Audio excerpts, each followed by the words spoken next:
Well, y'all, this one, I committed to doing this topic before Disney decided to throw a wrench in our plans and launch their packages on May 31st. And they gave us all the information. So while I have great things to tell you, it has changed a little bit from my original outline. But if you want to learn more about how to begin talking about these 2024 packages that are coming soon, keep listening and let's dig in.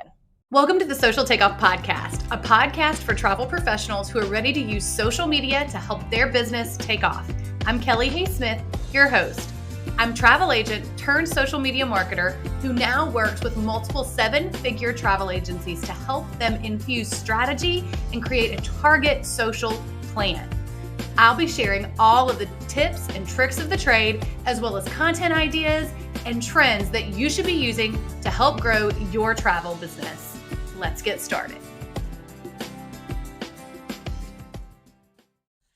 Okay, y'all, let me set the picture for you. I'm sitting in a conference listening to vendors speak with about 1,500 other travel professionals or people in the travel industry, and people's phones start dinging. And I look around and all this flutter, you can see all the people fluttering around us. And I look at my phone and I have an email from DTA. Packages for Walt Disney World 2024 will release May 31st, and we have some exciting announcements to share with you. 4 things, matter of fact, that we are going to do and change, and oh my gosh, what does that mean? So here we were in the middle of the conference. I'm rushing out to call my team to get them started on content for clients to get the announcement out there. But y'all, really, we're building a campaign now, and that's what I'm going to talk to you about. So historically, Disney has not released the next year's packages till mid-June. So I actually thought that sometime last week or this week we would get the date it was going to be released, but I was expecting it to be after June 10th. So everything that I wanted to talk to you all about, content that I have created and scheduled for this month, and plans I had for my clients, it got thrown into a tailspin because they changed the dates on me, but it would not be Disney if they didn't do that. So we jumped in, and honestly, I feel like this cannot come at a better time for you all anyway when I'm talking about this, because you may have been in the same boat I was, because like I said, historically it was mid-June. And so maybe you were caught off guard too. And hopefully this can help you. So what do we do about talking about next year's package release? The first thing I want you to do is, by now, if you sell Disney, you know this. But I'm going to do a little bit of a recap. Packages dropped May 31st, and there were 3 big announcements for the new packages, 2 of which we know, 1 of which we don't really know about. The first one is after January 9th of 2024, you will no longer need park pass reservations on date-based tickets.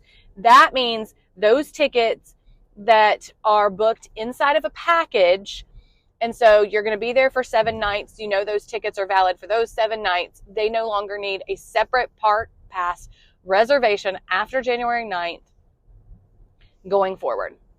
Number 2, the dining plan is coming back. And it does look different than it did when it went away. There are 2 options, quick service and the Disney dining plan. Quick service is 2 quick service meals and 1 snack per day and a refillable resort mug, which is different because it used to be 1 quick service, 1 table service, and 2 snacks. Now it's 1 snack. We have not seen what that price looks like, so there's no real way to break that down tremendously, but we can work on that. I will be working on that when that stuff gets released. The Disney dining plan is one quick service, one table service, one snack, and one refillable resort mug per person per night of stay. And so honestly, guys, there's a lot of people out there who wanted to wait until dining plans come back to either go to Disney for the first time or to go back. So I feel like the getting rid of park pass reservations is much more beneficial for the travel advisor or the Disney pro, someone who goes often, than it is for the Disney rookie or the once in a while Disney goer, because it's really taking a level of responsibility, and it is going to allow more freedom and more help to the travel advisor helping strategize a vacation. However, the dining plan is a pro for everyone. It is going to increase the need for, well, first off, it's an upsell, right? Like it's commissionable. At least I think it will be. It was when it went away. I don't guess we have heard that specifically. And if we have, please get in my DMs and tell me that. But I don't remember seeing that specifically about whether or not it would be commissionable, but it was when it went away. I feel like because it's part of the package, it will absolutely be commissionable. So that's an upsell essentially for your clients. It's more money in your pocket as a travel advisor, and it makes their vacation much more inclusive, all inclusive. So they are able to do those things. However, it's going to, dining reservations, in my opinion, what it does is it pays you for getting up and doing those dining reservations. Because if they have the Disney dining plan, you are going to want to be more service concierge level, getting those dining plans for them, or getting those dining reservations for them, which also means you're going to have to market what the Disney dining plan looks like, as well as what restaurants and why that's something that they would want to choose. So it's beneficial for both the travel advisor, more money in your pockets, and the consumer, more inclusive. And when it went away, again, we haven't seen numbers, but when it went away, it could save you money if you ate all of those table service meals. So there's going to be some new things to market in this 2024 package release. The other announcement that we got was that something will change about Genie Plus with Disney World packages, but we don't know what that is. And at Edge last week, I cornered a Disney exec and I said, okay, like you dropped a bomb in our lap yesterday. You released these, the dates, you released these announcements. We don't have a lot of details. We have a little bit about the dining plan, but what in the world is going on with Genie Plus? And they couldn't tell me. And I really got the impression that not only could they not tell me, they didn't know what it was. And so, unfortunately, we don't know what that's going to be yet. I mean, what is it, like 2 weeks away from package release, essentially, somewhere right in there. And we don't really know what that looks like. So I will record a bonus episode when we get that announcement, to talk about that marketing. But let's talk about what we can do with 2024 packages to market them. Also, to not allow people to, not allow, but not encourage people to move their trips from this year to next year because there's a dining plan or because there's this or because there's that. How can we make sure that we continue to have our sales this year as well as getting interest for 2024? So the first thing is, until you get into June, really be cautious about talking about how amazing the dining plan is coming back is.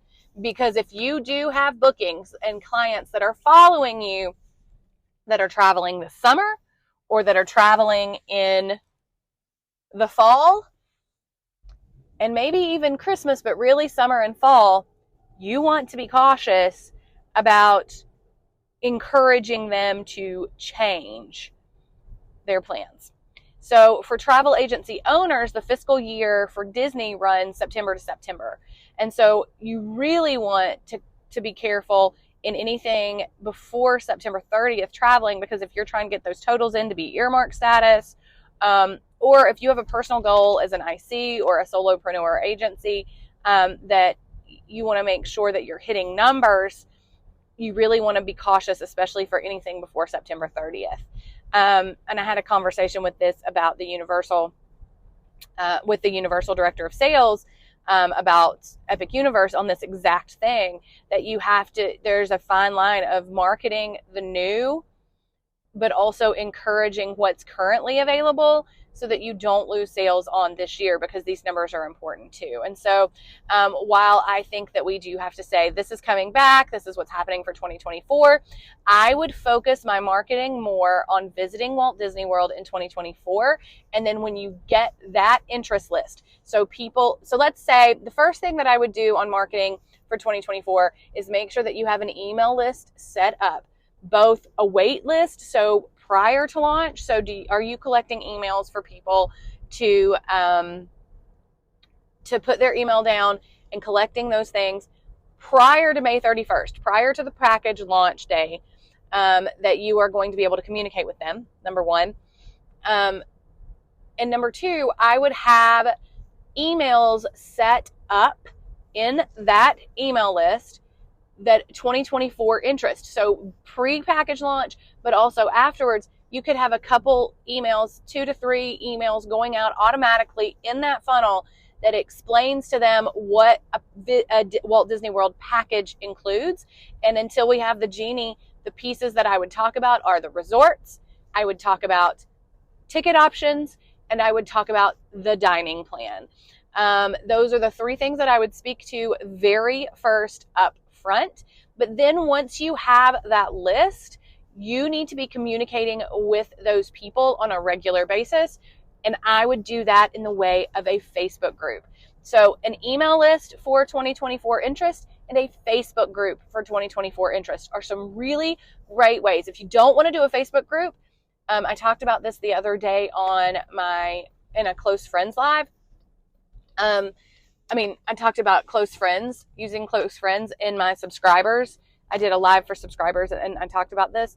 But if you don't want to do a Facebook group and you're on Instagram more than Facebook, utilize the close friends feature on Instagram and use that for your 2024 list. So are you interested in visiting Disney in 2024? Get on my close friends list or join my Facebook group. Both if you feel like you have time, but honestly, I would be choosing one or the other. And I would talk about those things there. And that is where I would really market the package options for next year. On my main profiles, it's not that I wouldn't talk about the fact that dining plan's coming back, or that I wouldn't talk about the fact that there's going to be updates to Genie Plus.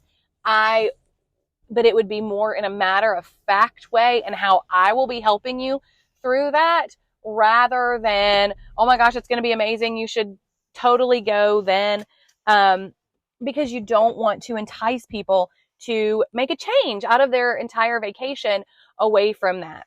So those are some of the ways. Now, what should you be doing on your main profile pages? Well, I would be talking about the pros of planning that vacation early. Rather than harping on the dining plan, I would let you get through the rush of fall break bookings, which is about 6 months out. It's a little bit less than 6 months out now. Get through the rush of that before you begin really talking about heavy dining plan, what that's going to look like, what it means, why you should do it, and then whatever our Genie Plus announcement is.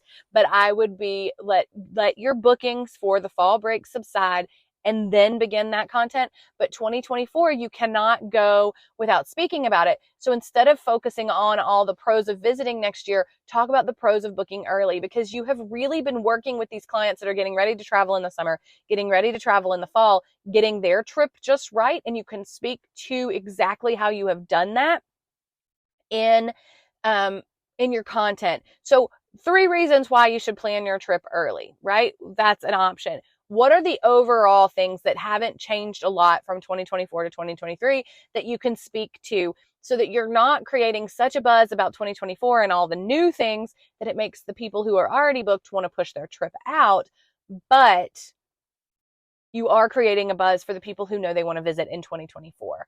So marketing is a fine line. You have to be cautious. You don't want to hurt your sales for 2023, but you also want to make sure that you are generating sales for 2024. One more massive tip. This is going to be my last tip of this episode, but one more massive tip is host some sort of 2024 event. If you can do it in person, boots on the ground, if you will, it is extremely helpful. My last year, I sold travel. I booked a lot of travel on package launch day because I hosted a in-person event at my house with a drive-in movie. We hung a sheet on the garage. We had a projector. We played a Disney movie. I had a table set up. We did microwave popcorn and sodas I got from Sam's. And I hosted several people at my house, and I booked a ton of packages that day from that event. I also have hosted things in mercantile stores in my town. I have hosted things at different venues where people can come in and talk, and I have this like event going on, whether it be crafts or something where people can come in and talk to me in person. Those work really well. That is still marketing. Like, don't forget that in-person marketing is also important. And then also a virtual event. Maybe it looks like a 2024 Disney interest night. That is something that you can market in that close friends list, in that Facebook group that you're creating, and putting the word out there to the email funnel that you have building. But let them know that you're going to talk all about it. What does it look like? What is a Walt Disney World package? What is the services that you provide? What does planning with you look like? Go through the entire thing of what it looks like. And that's when I would really start owning in on those upsells, if you will. Why you should stay moderate or deluxe versus value. Why you should stay club level. Why, depending on your audience, and you have to know who your ideal client is. Talk about Memory Maker, what that looks like, and market that to the people who are specifically interested. It's a targeted marketing event. When you do something like that, speak to those things before you start creating that content. So get that targeted marketing group for that first big push, and then you can create general marketing later. So do something when it first launches, whether it's a virtual event, a Facebook Live hosted in your group, an Instagram Live to close friends, whatever it looks like, do something that speaks to your targeted marketing audience. And also do not be upset or frustrated or whatever if you don't have 75 people in that group. It is okay if you have 5 or 10. Think about that. Those are really hot leads, and speak to them with value and give them the best you have, and they'll tell more people. Okay, so that is this episode. It is not exactly what I expected it to be because Disney threw a curveball to me last week. I am going to be recording a bonus episode. It will release tonight about things that I learned at Edge and a couple different vendors that I haven't talked a lot about and how to market them. So I will talk with you soon. Have a great rest of your Tuesday. Y'all have a good one. Thanks for listening to this episode of the Social Takeoff Podcast. Make sure to leave us a review below and come find me on Instagram at Kelli Hay Smith and let me know what you thought of this week's episode. Make sure to check back every Friday for a bonus episode, 5 Things Friday, and every Tuesday for a brand new episode. We'll see you soon. Thanks for listening to this episode of the Social Takeoff Podcast. Make sure to leave us a review below and come find me on Instagram at Kelli Hay Smith and let me know what you thought of this week's episode. Make sure to check back every Friday